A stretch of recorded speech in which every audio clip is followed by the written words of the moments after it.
Now, over this past weekend, was a fatal shooting of 33-year-old LA South Central native Nipsey Hussle. How did that affect all of y'all? Well, what was your guys' initial reactions? Well, first and foremost, you can't believe what you're reading because no one expected that. You know, Nipsey was so well respected in his own hood. I felt like Nipsey could have walked anywhere and not had any issues because we know what he meant to the city and what he stood for. But I just think that the city is mourning, man. And I saw people kept saying that the city like let us down or some shit like that. And honestly, it kind of felt like that. Like, damn, how did this happen in his own backyard, in his place of business, in his own home? You know. So it's still something that's a tough pill to swallow. And I said swallow. What the fuck? It's a tough pill to swallow, but it's gonna take some time, man, because it's tough. What about you guys?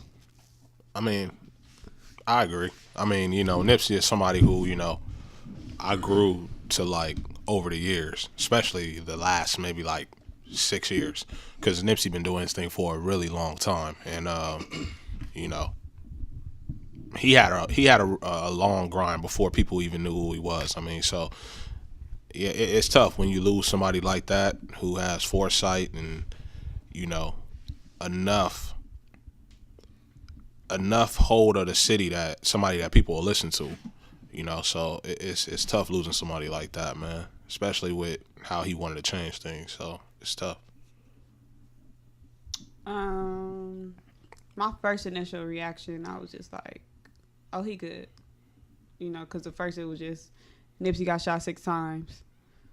We don't know who the person is that died, but initially I was just like, he's good. And then I was filming, and when I found out, I'm like, he's good. Come on, like, you know, the news haven't said nothing. He's alive. He's good. He gonna come back. He gonna bounce back. He gonna say something inspirational to us, and you know we gonna move forward from it. This not about to be it. And then shit, they say he died. Like, that was just like, cause it's like everybody has their own.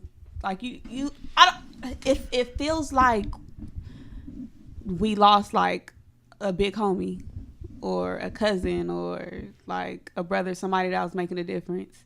And like you said, he was in his home. And I didn't like how everybody was saying like, oh, why he didn't have security? Oh, why he sitting in the middle of the hood? Do you got security at your fucking house? No, like you don't get security to go to the barbershop. You don't feel uncomfortable when you going in and out. Like he was at fucking home. Like, this is somewhere he's been. This is not an area that he went back to because he's from there, grew up there. This is an area that he's kicked it in and he hasn't gone anywhere. So it made me feel afraid for y'all, for black men, because it's like, what we tell you, like, take care of your family. If you get on, do something for the community, help the community. And then look what happens. So it was the conspiracy theories, and it was the one of his homies did it. Conspiracy theory or not, a nigga shot him. Mm-hmm.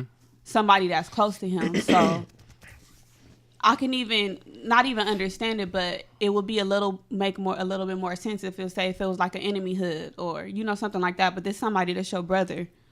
This somebody that you probably done looked out for. So when you look at it in a sense, it's like Nipsey died in front of everything he put his fucking life into. Like, he died right there in the community and was shot and killed by a nigga that's a part of the fucking community. Like, It's like, what? How can we tell you guys as black men to do this, help the community, build the community, do something better, make a change, and then you go and kill the nigga that's making a change? Like, that's crazy. And that shit, that made me feel defeated, because it's like, how you kill somebody like Nipsey that's trying to do better, that's trying to better us in a community that's fucked up and that nobody else is trying to do anything for. So it's like, when you look back, it's like, damn, all right, they said the government did it. That make you feel like, well, damn, if the government did it, that mean it ain't no hope for none of us.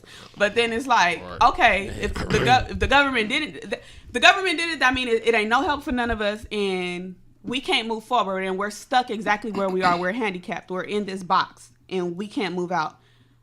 But then fuck that conspiracy theory. Then your homie that it's like, damn, one of the niggas that I probably done helped before done did this shit to me, somebody that I'm shoulder to shoulder with, like, that's fucking scary. And it just makes you feel like nothing is ever going to fucking change. It's not going to fucking change. Like, it's fucked up. And I don't know, it's fucked up. I felt defeated.